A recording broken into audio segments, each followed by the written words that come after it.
کا قانون بنا دیں گے. ہم اپنی لائف کو اسی طرح گزاریں گے جیسے جانور جنگل کے اندر زندگی گزارتے ہیں. اور آج آپ معاشرے کے اندر دیکھیں لوگوں میں امتیاز نہیں ہے. انہوں نے اپنی ضمیر کی آواز کو سلا دیا ہے. خدا ان سے بات کرتا ہے, انہیں لگتا ہے کہ نہیں ہے بس میرے ذہن کا ہی خیال ہے. خدا انہیں بتا رہا ہوتا ہے کہ تو غلط جا رہا ہے. اگر ہم امتیاز کرنا جانتے ہیں, ہمیں پتا ہوگا کہ ہم نے کون سی بات کس وقت کہنی ہے, ہم نے کون سا کام کس وقت کرنا ہے. کئی بار صحیح بات بھی جب لیٹ کی جاتی ہے تو اس کا پھر کوئی فائدہ نہیں ہوتا. فائدہ ہوتا ہے اس کا کوئی فائدہ نہیں ہوتا, کیونکہ ہمیں یہ پتا نہیں ہے کہ ہم نے کس وقت یہ بات کہنی تھی, کس وقت ہم نے چپ رہنا ہے, کس وقت ہم نے بولنا ہے, کس وقت ہم نے برداشت کرنا ہے اور کس وقت ہم نے دوسرے کو جواب دینا ہے. اس چیز کا امتیاز ہونا بہت ضروری ہے. اور ازدواجی زندگی اس کے بغیر چلتی ہی نہیں. ازدواجی زندگی اس کے بغیر نہیں چلتی. آپ جتنے بھائی ہیں, اس کو ڈیوڈ کو چھوڑ کے سارے شادی شدہ ہیں. میں پائش شفیق صاحب, ہم شادی شدہ لوگ ہیں. ہمیں اس چیز کا تجربہ ہے. میاں بیوی کے تعلق میں اگر آپ غیر ضروری بولیں گے تو آپ کا رشتہ کمزور ہوگا. وقت کی شناخت کرنا, اس میں امتیاز کرنا کہ یہ بات اس وقت کہنے والی نہیں. اتھے بندیا کٹ پی جا ہے جی, تے چپ کر جا. بیوی نو بھی اس چیز کی سمجھ ہونی چاہیے. بیوی کو بھی پتا ہونا چاہیے اور شوہر کو بھی پتا ہونا چاہیے. یہ وہ جگہ نہیں. کئی لوگ ایسے ہوتے ہیں وہ کسی کے گھر جا کے اپنی بیوی نو سمجھا رہے ہوتے ہیں, اے وے ہیں جی پلیٹاں رکھی دی, تینوں اج تک پلیٹاں ہی نہیں رکھنیاں. یہ اس نے کیا کیا ہے, اس نے بمب چلایا. اصل میں مطلب اس نے اپنے رشتہ داروں میں بیٹھ کے اپنی بیوی کو ایک بیوقوف عورت کے طور پہ پریزنٹ کیا کہ جی میری بیوی نو کچھ نہیں کرنا آندا. وہ راستے میں موٹر سائیکل پہ بھی جاتے ہوئے یہ بات کر سکتا تھا. دیکھ انہوں نے کتنے اچھے طریقے نہ لائیاں سن. ساڈے کول ہی نویاں پلیٹاں نے, اسی دوویں جی جا کے لے آئے ہیں, تے تو اگر اس طرح لائیں تو بڑا اچھا ہے, میں بھی تیری مدد کراں گا. کیوں جی یہ بات صحیح نہیں. بجائے اس کے کہ ادھر بیٹھ کے وہ ان کے سب کے سامنے کہتا کہ تو ہی ہے ویکھ, تو جڑیاں نویاں پلیٹاں لے آئیاں نے, تو مینوں پرانیاں چ کھوائی جان ڈئی. ہمیں اس چیز کا امتیاز ہونا چاہیے کہ ہم نے کون سی بات کس وقت کہنی ہے, اور جب ہم صحیح ٹائم پہ صحیح بات کہیں گے وہ سنی جائے گی. اس لیے بہت ضروری ہے کہ ہم خدا کے کلام کو پڑھیں. خدا کا کلام ہمیں رائٹ اینڈ رانگ میں امتیاز دیتا ہے, سمجھ دیتا ہے, اور ہمیں یہ سکھاتا ہے کہ غلط کون سی چیز ہے, ٹھیک کون سی چیز ہے. اور ہمیشہ ہم نے اپنی زندگی کے اندر اگر چیزوں کا امتیاز کرنا ہے تو خدا کی نظر سے دیکھ کے. بائبل مقدس خدا کی نظر ہے سر, یہ خدا کا پوائنٹ آف ویو ہے. خدا کیا سوچتا ہے چیزوں کے بارے میں, رشتوں کے بارے میں, زندگی کے بارے میں, چرچ کے بارے میں خدا کیا سوچتا ہے, خدا حکومتوں کے بارے میں کیا سوچتا ہے, خدا معاشرے کے بارے میں کیا سوچتا ہے, خدا بچوں کے تعلق سے کیا سوچتا ہے, خدا والدین کے تعلق سے کیا سوچتا ہے, بہن بھائیوں کے تعلق سے کیا سوچتا ہے, خادموں کے تعلق سے کیا سوچتا ہے. یہ سب کچھ بائبل مقدس میں ریکارڈڈ ہے. ہم نے جسٹ اس کو پڑھنا ہے, اس کو ایمان کے ساتھ اپنے دل میں محفوظ رکھنا ہے اور اس کے اوپر سوچتے رہنا ہے. اور جب ہم سوچیں گے تو پھر ہمیں اپنے حالات کے اندر امتیاز کرنا آ جائے گا. میں یہاں پر کون سی بات کروں جس سے معاملہ سولو ہو جائے, میں یہاں پر کوئی ایسی غیر ضروری بات نہ کروں جس سے لڑائی جھگڑا بڑھ جائے. آمین. تو یہ کیا ہے, تمیز تیری نگہبان ہوگی. اگر ہمیں امتیاز کرنے کی سمجھ ہے چیزوں کے اندر, کون سی بات ٹھیک ہے کون سی غلط ہے, تو یہ ہماری پروٹیکشن ہے. جن لوگوں کو رائٹ اور رانگ کے اندر کوئی شناخت نہیں ہے وہ ایسے ہیں جو ان پروٹیکٹڈ ہیں. ٹھیک ہے, آگے لکھا ہے فہم تیری حفاظت کرے گی. یہ بھی اسی کے ساتھ ملتی جلتی ایک چیز ہے. فہم کیا ہے؟ نالج, سمجھ, حکمت, کسی چیز کے ڈیپتھ کے اندر جا کر اس کو سمجھ پانا, اس کو فہم کہتے ہیں. خدا کے کلام کو سمجھ لینا ہماری زندگی کے اندر فہم کا کام کرتا ہے, اور خدا کا کلام جو فہم ہمیں دیتا ہے دنیا کا نالج ہمیں نہیں دے سکتا. پریز دی لارڈ. یہ ہماری حفاظت کرے. کیا ہم خدا کے کلام کو اس طرح سے اپنے ساتھ لے کر چلتے ہیں کہ یہ ہر جگہ پر ہماری حفاظت کرے؟ ایک کتاب تھی, میں نے اس سے باپ کہنے کی جرت کی ہے جی. اس کتاب کے اندر بار بار آپ کو ایک چیز نظر آئے گی کہ اس لیڈی کے ساتھ خدا ہم کلام ہوتا ہے اپنے کلام کے ذریعے سے. اسے حوالے یاد آتے ہیں اور وہ اپنی زندگی کے فیصلے خدا کے کلام کی روشنی میں کرتی. جتنا زیادہ ہم خدا کے کلام کو پڑھیں گے ہم اس فہم کو حاصل کریں گے جو کہ ڈیوائن وزڈم ہے. اور ڈیوائن وزڈم اگر کسی شخص کے اندر ہے تو وہ شخص درست فیصلے کرے. درست فیصلے بڑی چیز ہے. رائٹ ٹائم پہ رائٹ فیصلہ کرنا, یہی تو خوبصورت زندگی کی علامت ہے. غلط فیصلے آپ کو بہت پیچھے لے جاتے ہیں. غلط فیصلے آپ کو بہت پیچھے لے جاتے ہیں, سالوں سال پیچھے لے جاتے ہیں. آپ کی سالوں سال کی محنت کے اوپر پانی پھیر دیتے ہیں. ایک وقت کا غلط فیصلہ آپ کو بہت پیچھے لے جاتا ہے, لیکن ایک وقت میں کیا گیا اچھا فیصلہ آپ کو ایڈوانس آئندہ آنے والے سالوں کے اندر بلیسنگ کی صورت میں نظر آتا ہے. تو وہ فیصلے جو ہم خدا کے کلام کے مطابق کرتے ہیں وہ ہماری حفاظت کرتے ہیں, ہماری پروٹیکشن کرتے ہیں. اگر ہمیں خدا کا کلام پتہ ہی نہیں ہے, ہم خدا کا کلام پڑھتے ہی نہیں ہیں, خدا کے کلام کا فہم نالج ہمارے اندر ہے ہی نہیں, تو پھر ہم اپنی زندگی کیسے گزاریں گے؟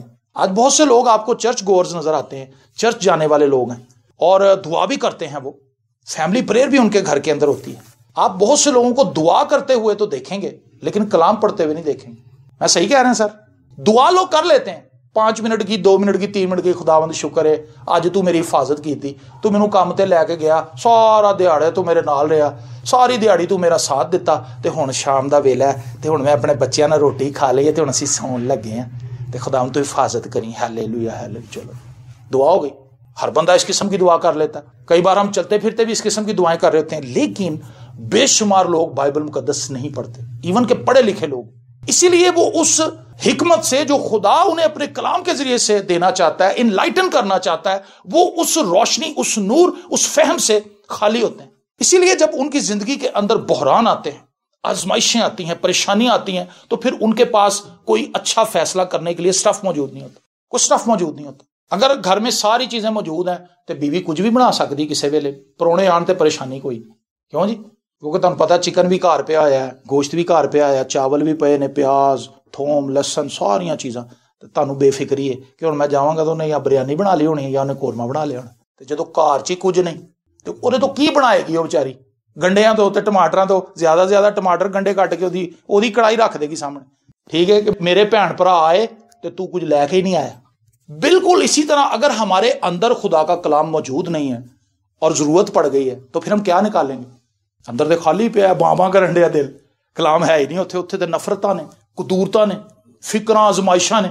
ہم ایک دکھی شخص کو اور دکھی کر دیں گے کیونکہ ہمارے پاس آلٹرنیٹو اس کو امید دلانے کے لیے, اس کو ایمان بخشنے کے لیے کچھ ہے ہی نہیں ہمارے اندر. مہنگائی کا ذکر ہوئے گا تو اسی ود کے مہنگائی کا, عمران خان دے خلاف گال گلوچ کا سیزن چلے گا, اسی سب تو ود کے گالاں کڈاں گے. کیوں؟ کیونکہ ہمارے اندر کوئی ایسی بات ہے ہی نہیں. چند دن پہلے میں نے ایک بھائی سے بات کی, سودا لینے کے لیے گیا تو وہاں پہ بندہ عمران خان کو گالیاں نکال, انج ہو گیا جی, انج ہو گیا. میں کہ یار سب کچھ ٹھیک ہو جائے. کہنا تسی پی ٹی آئی دے تے نہیں؟ میں کہا میں پی ٹی آئی دا نہیں, میں مسیح دا ہاں. آمین. اور میں کرنا وا دعا, میں وا پادری. تو میں کہ جدو میں دعا کرنا تے ساڈے کلام چ لکھیا کہ جو کچھ تسی دعا چ منگدے ہو یقین کرو وہ تانوں مل گیا اور وہ تانوں مل جائے گا. آمین. تے میں کہا بھی میں تو امید چاں, میں تو امید سے بھرا ہوں کیونکہ میرے اندر خدا کا کلام ہے. میری نظر عمران خان پہ نہیں ہے. حالات برے سے برے ہو جائیں لیکن ہمیں خدا کھلائے گا. کتنی بھی مہنگائی بڑھ جائے ہمیں خدا اچھے کپڑے دے گا. پریز دی لارڈ. بائبل مقدس میں لکھا ہے ساری دنیا کے اندر بھوک تھی لیکن مصر کے اندر خوراک تھی کیونکہ وہاں پر یوسف تھا. اور دوسری چیز تاریکی تھی پورے مصر کے اندر لیکن جشن کے علاقے کے اندر کیا تھا جی؟ وہاں پہ روشنی تھی کیونکہ وہاں پہ خدا کے لوگ تھے. آمین. ہمیں اس چیز کے لیے شکر گزار ہونا چاہیے کہ خداوند مہنگائی چاہے جتنی مرضی بڑھ جائے لیکن مجھے پتا ہے کہ تو مجھے انڈے بھی کھلائے گا, تو مجھے مچھلی بھی کھلائے گا, تو مجھے چکن بھی کھلائے گا, تو مجھے مٹن بھی کھلائے گا, تو مجھے ہر ایک چیز کھلائے گا, میری ہر ایک ضرورت پوری کرے گا. میری نگاہ مہنگائی پر نہیں, میری نگاہ دنیا کی خرابی پر نہیں, بلکہ میری نگاہ تو تجھ پر ہے. آمین. اگر یہ سمجھ ہمارے اندر ہے, اگر یہ فہم ہمارے اندر ہے تو یہ ہماری حفاظت کرے. ہم مہنگائی کے بڑھ جانے کے اوپر ڈیبیٹ نہیں کریں گے بلکہ ہم اس بات پر ڈیبیٹ کریں گے کہ خدا اس مہنگائی کے اندر بھی کھلانے کی قدرت رکھتا ہے, وہ یہوہ یری ہے. ہاللیلویا.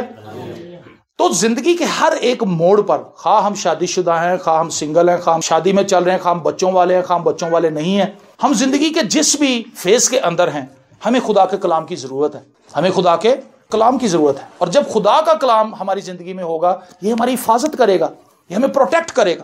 اور لکھا ہے تاکہ تجھے شریر کی راہ سے اور کجگو سے بچائیں. یہ دونوں چیزیں ٹھیک ہے جی, تمیز اور فہم, یہ تجھے شریر کی راہ سے اور کجگو سے بچائیں. کجگو وہ ہوتا ہے جو ٹیڑھا ہوتا ہے, ٹیڑھے بندے, میٹر, گل گل تے گالاں کڈن والے, لڑن والے, مارن والے, کٹن والے, یہ کجگو لوگ ہیں, ٹیڑھے لوگ.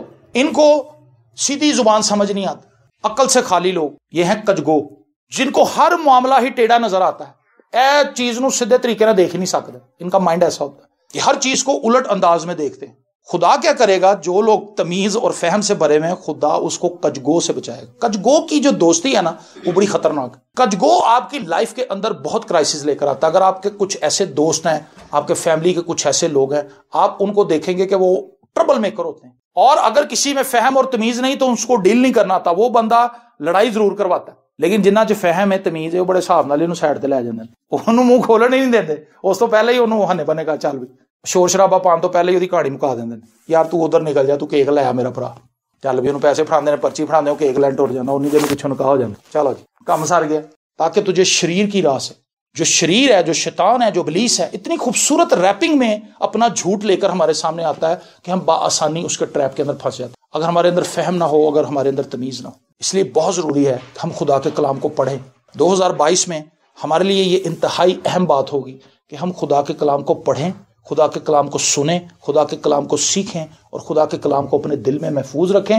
اور اس بات کے لیے دعا گو رہیں کہ خداوند جو کلام ہم نے سنا ہے, جو ہم نے پڑھا ہے, جو ہم نے سیکھا ہے, ہم اس کو عملی طور پر اپنی زندگی کے اندر لے کر آ سکیں. پریز دی لارڈ. اور وہ شخص جو خدا کے کلام کی پروٹیکشن کے اندر ہے, وہ شخص بڑا کمال ہے. ہر روز وہ نت نئی چیزیں خدا سے سیکھتا ہے, اور جب وہ ان کو اپنی لائف پہ اپلائی کرتا ہے لوگ حیران ہوتے ہیں. مجھے اچھی طرح یاد ہے کہ جب میں خدمت کا میں نے آغاز کیا تو میں اپنے خاندان کے لوگوں میں جاتا تھا. میرے خاندان کے لوگ کہتے تھے یار تینوں کی ہو گیا, تیری گلاں ہی بدل گئی ہیں, تو کہو جیاں گلاں کر رہے ہیں. میں کلام سناتا تھا, وہ مجھے حیران ٹکٹکی باندھ کے دیکھتے تھے, حیران ہوتے, کہندے یار تو تے لطیفے سنانا تھا, تو تے گانے سنانا تھا, تو تے غزلاں سنانا تھا, تو کلام سنان لگ پے.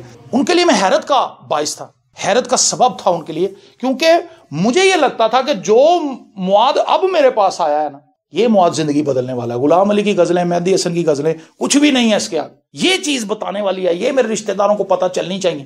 اور میں جہاں جاتا تھا میں کلام سناتا تھا. جہاں کہیں ہم جاتے ہیں, ہم خدا کے کلام کی باتیں کرتے ہیں, لوگ حیران ہوتے ہیں. اگر ہمارے اندر کلام ہے, ہم لوگوں کو تسلی دینے والے ہوں. اگر ہمارے اندر کلام ہے تو ہم گناہ گاروں کو توبہ کے لیے قائل کر سکیں گے کہ وہ توبہ کریں. اگر ہمارے اندر خدا کا کلام ہے تو ہمارے پاس لوگوں کو دینے کے لیے امید ہے. اگر ہمارے پاس خدا کا کلام ہے تو ہمارے پاس گڈ نیوز ہے, ہمارے پاس بری خبریں نہیں ہیں, ہمارے پاس اچھی خبریں ہیں. ہم نے بری خبر میں سے بھی, مری کی خبر میں سے بھی, جلنے کی خبر میں سے بھی اچھی خبر نکال لی ہے. اور وہ اچھی خبر یہ ہے کہ یہ حادثے ہمارے ارد گرد اس لیے ہوتے ہیں. شلوک کا کرائسٹ نے بتایا تھا کہ جن پہ برج گرا ہے وہ تم لوگوں سے کوئی برے لوگ نہیں تھے, تمہاری طرح ہی تھے, لیکن تمہیں موقع ملا ہے, تم توبہ کر لو. یہ واقعات ہمارے ساتھ بھی ہو سکتے ہیں, لیکن خدا کا شکر ہے کہ ہم زندہ ہیں, اور اس سے ہمیں ایک مرتبہ پھر یہ موقع دے دیا کہ ہم اپنی زندگی پر غور کر لیں. شادی کے اس موقع پر ساری چیزیں اگر تمیز کے ساتھ اور فہم کے ساتھ کی جائیں, خدا کے کلام کے ساتھ اور امتیاز کے ساتھ کی جائیں, سب کچھ بڑا اچھا ہو جائے گا. میری اور آپ کی یہ ذمہ داری ہے کہ ہم اچھے ٹرینڈز اپنی فیملی کے اندر متعارف کروائیں. ہم لوگوں کی بھیڑ بھاڑ میں نہ لگ جائیں. بڑے لوگ آن گے, وہ تانوں کہن گے تسی فلانا کام نہیں کیتا, فلانا بھی کرو, ہے بڑا ضروری ہوندا جی. کوئی مر جائے تب لوگ آ جاتے ہیں. میں آپ کو یہ بتانا چاہتا ہوں کہ اگر خدا کے کلام کے فہم سے ہم بھرے ہوئے ہیں, ہم بآسانی ان لوگوں کو سکھا سکتے ہیں کہ تسی چاچا جی ٹھیک کہہ رہے جی, خدا تانوں برکت دے, لیکن کلام دے وچ انج لکھیا اسی انج ہی کرنا, خدا تانوں خوش رکھے. بدتمیزی نہ کرو, انہاں نوں پیار نال سکھاؤ, سمجھاؤ. انہاں نوں کہو جی اسی سارے ایکا کر چکے ہیں اس گل تے, اے کم انج ہونا جی, خدا تانوں بڑی برکت دے, سانوں بڑا اچھا لگا تسی ساڈے وڈے ہو, تسی اپنی محبت ساڈے نال شیئر کیتی, ٹھیک ہے جی, لیکن ساڈا فیصلہ ہے. That's it. زبون ویس کہتا ہے کہ میں اپنے بزرگوں سے زیادہ عقل مند ہوں کیونکہ میں تیرے کلام پر عمل کرتا ہوں. بڑا فرق ہے. خالی بزرگ ہونا کافی نہیں, سفید بال ہونا کافی نہیں. جڑے بندے دے بال چٹے نے وہ عقل مند ہے. عقل مند وہ ہے جو خدا کے کلام اور فہم سے بھرا ہوا ہے, جو صاحب تمیز ہے, جس کو خدا کے کلام کے مطابق امتیاز کرنا آتا ہے, جو اپنی زندگی کو ہر روز اس طرح سے جج کرتا ہے, خداوند یہ کام میرے سامنے ہے, میں کروں کہ نہ کروں, خدا اپنے کلام سے اس کو گائیڈ کرے. پتر 30 روپیے ہی باندھے نے, 30 ہی مانگ. 30 والا کام 150 دا نہیں ہے گا, 30 مانگ تاکہ تیرے یسوع نو جلال ملے. خدا کا کلام ہے ہم سکھائے. اور جب ہم 30 مانگیں گے, ہم کہیں گے بھائی جان بنتے اتنے, اپنی خوشی سے چاہے وہ ہمیں 100 روپیہ اور دے دے, وہ الگ بات ہے, لیکن ہم جھوٹ بول کے 30 روپے کا کام 150 کا نہ بتائیں. یہ خدا کا کلام امتیاز کرنا ہمیں سکھاتا ہے, رائٹ اینڈ رانگ پر ہمیں فیصلہ کرنا سکھاتا ہے. اور یہ دونوں چیزیں ہماری حفاظت کرتی ہیں, ہماری نگہبانی کرتی ہیں, اور ہمیں شریر سے بچاتی ہیں, شریر کے حملوں کو ایکسپوز کرتی ہیں ہمارے سامنے, شریر کے پلانز کو ہمارے سامنے خدا لے آتا ہے اپنے کلام کے ذریعے سے. یہ کام جو تمہاری لائف میں ہو رہا ہے شیطان کر رہا ہے, اس کو بریک کرو. پریز دی لارڈ. اور خدا ہمیں ٹیڑے لوگوں سے بھی بچاتا ہے. اور اگر ہم خود ٹیڑے ہیں تو خدا وہ بھی ہمیں بتا دیتا ہے کہ پتر تو کنے کو میں ٹیڑا ہی رہنا, تم ہی سیدھا ہو جا میرا پتر, تے میریاں راواں وال جڑا نا اپنے قدم موڑ, اپنی زندگی نو ٹھیک کر تاکہ میں تینوں برکت دیں. آمین. ہماری یہ دعا ہے کہ اس شادی میں خداوند اپنی قدرت کو جاری کرے, اپنی بلیسنگ کو جاری کرے. اور وہ شادیاں جن میں خداوند موجود ہوتا ہے, وہ شادیاں دوسری شادیوں سے فرق ہوتی ہیں. اور وہ شادیاں جہدے چ تھوڑا تھوڑا یسوع ہوندا ہے تے تھوڑا تھوڑا شیطان ہوندا ہے, اوتھے لڑائیاں بھی ہوندیاں. اور کئی شادیاں ایسیاں جڑیاں ٹوٹلی شیطان دے ہینڈ اوور ہوندیاں, اوتھے بس پھر ہلا گلا ہی, ہلڑ, لڑائی جھگڑا. بہت پیسہ لگانے کے باوجود بھی ان شادیوں کے اندر ہم نے اطمینان نہیں دیکھا بلکہ لڑائی جھگڑا دیکھا. لیکن وہ شادیاں جن کے اندر یسوع کو ہم نے ہیڈ بنایا ہے. میری اپنی شادی پہ میرے بہت سے رشتہ دار میرے سے اس بات پہ ناراض ہوئے. انہوں نے کہا یار تو ڈی جے بھی نہیں لوایا, کی تو کیتا, گیت چلے یا وہاں پہ صرف میوزک چل رہا تھا اور کچھ بھی نہیں تھا. اور سب نالوں جڑا مینوں مزہ آیا سی نا زیادہ, وہ جوید صاحب نے جڑے, انہاں دی وڈی بیٹی انیکا, ਉਹਨਾਂ ਦੀ ਜਦੋਂ ਸ਼ਾਦੀ ਹੋਈ ਸੀ ਉਹਨਾਂ ਨੇ ਸਾਊਂਡ ਹੀ ਨਹੀਂ ਲਵਾਇਆ। ਮੈਂ ਕਿਹਾ ਭਾਜੀ ਆ ਤੁਸੀਂ ਸਹੀ ਕੰਮ ਕੀਤਾ, ਤੁਸੀਂ ਦਰਖਤ ਹੀ ਛੜੋਂ ਪੁੱਟ ਦਿੱਤਾ, ਤੁਹਾਨੂੰ ਕੋਈ ਕਹੇਗਾ ਹੀ ਨਹੀਂ ਕਿ ਯਾਰ ਗਾਣਾ ਲਾ। ਵਰਨਾ ਕਈ ਜਿਹੜੇ ਹੁੰਦੇ ਰਿਸ਼ਤੇਦਾਰ ਕੋਲ ਜਾਂਦੇ ਡੀਜੇ ਵਾਲੇ ਕੋਲ, ਕਹਿੰਦਾ ਯਾਰ ਹੈ ਮੇਰੇ ਕੋਲ ਗਾਣਾ ਲੈ ਲੈ,